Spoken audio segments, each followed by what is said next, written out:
Hello everybody, this time we got something a little bit different, and it is about an opportunity for a pretty cool boat. Now I went to personally look at the boat. The boat is located on Vancouver Island because we were hoping that it would be the right fit for a friend of ours, but it ended up not being.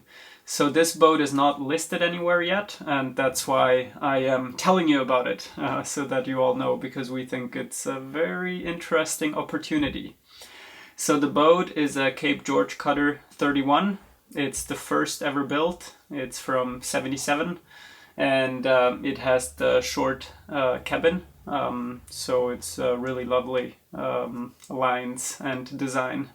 Now, if you've been following our channel, then you are familiar with Cape George cutters, and this 31 is pretty much identical but scaled down version. And if you follow the channel, then you also know that we were doing quite some substantial repairs. Ours is from '79, and if they don't get the right maintenance, they do have an Achilles heel, and which can cause damage. So this one has fallen victim as well, but there is some very interesting and promising things about it too that would make the restoration very, very motivating. So let me dive into the details. Moisture has gotten into the deck, mostly through the bulwarks. As it happens, the bulwarks are wooden, and in the very beginning they were not glassed over. So if one didn't take care of the paint meticulously and the caulking, water seeps in. And so it has happened with this one. Now, the water has seeped in, it has affected some of the blocks and some of the beams, very similar to our boat. So the decks would have to come off and would have to be replaced. Same with the cabin, same with the plywood over the cabin top. If you would be interested in this project, ideally you really need a workshop. It needs to be done under a roof, because you are stripping away the deck. You're peeling it off completely, and then you can access the skeleton, which are the beams, and assess from there. So it's not for anybody. It requires time, energy, and some resources in the means of a workshop. But what I find really motivating about it is that compared to ours, we know the potential it has and we're putting in all the work. This one, the motivating thing is that it has all gadgets and everything required to get it sailing, and it's literally the work that needs to be put in. And of course the material of these structural repairs, but it's a small part if you do the work yourself compared to buying a new engine or all the other equipment that this boat actually comes with. Now, it's a bit of a complicated situation. The owner has personal problems, so he cannot actually go down to the boat. That's why we are here, to really fill you in. Now, the reason why I'm telling you this is because I love the Cape Georges. It was the first 31 ever built. It's a lovely boat, and especially this one. It's a one-off, like all Cape Georges, but especially with the split housetop, and the cabin sides are teak, and they were kept varnished. It's a really beautiful boat, and the boat also got 90% of the interior beautifully rebuilt by a very skilled furniture maker.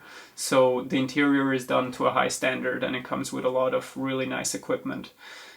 But unfortunately, if it is left as it is right now, unattended, it's not going to survive another winter, and then all the hard work that has been put into it is going to be for nothing.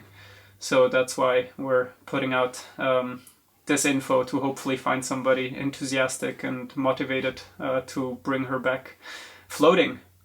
I would really like to find this boat a good home.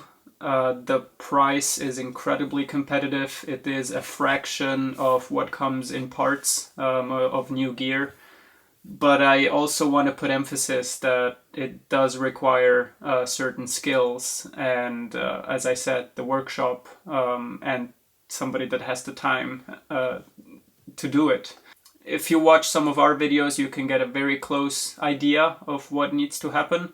Now, we have only cut a slot to access the blocks. To be honest, it would be faster if you just rip the decks away completely and do it from scratch. And one downside is it has teak decks right now, so those also have to go. And of course, if you care about the teak, you could reuse it. There is still enough thickness on it, it's just a very painstaking work of getting it off with the idea of installing it again. So it is worth thinking about maybe fiberglassing over the plywood and doing non-skid instead of teak, but that of course comes down to the details. But yeah, it is an involved process. So we will put the contact info of the owners, but please revisit all I've said and really do it if you have a solution for workshop, you have the skill, and you know what this could mean. But really interesting opportunity, a lot of gear, wind vane, brand new heater, brand new fridge, it's all there, but it does need this serious repair. So yeah, reach out to them if this clicks all the boxes, and yeah, do let us know though in the comments about interest or not, just so we have an idea if it could probably find a home. And I also just want to mention, we obviously care a lot about the Cape George boats, and we really want to see this go to a good home. But this boat is in no way affiliated with us. Like, the only affiliation is that Aladino went to go see it, and we decided to use our channel to try and spread the word, because maybe there's some Cape George enthusiasts out there who watch us. But we aren't really in a position to be answering questions about the boat or in any way sort of create liaisons between the buyer and the seller.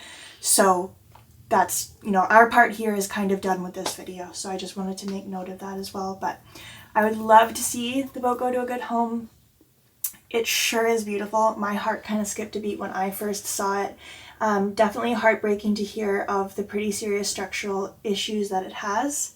But if there's someone out there who can fix it, you're going to end up with a very beautiful boat.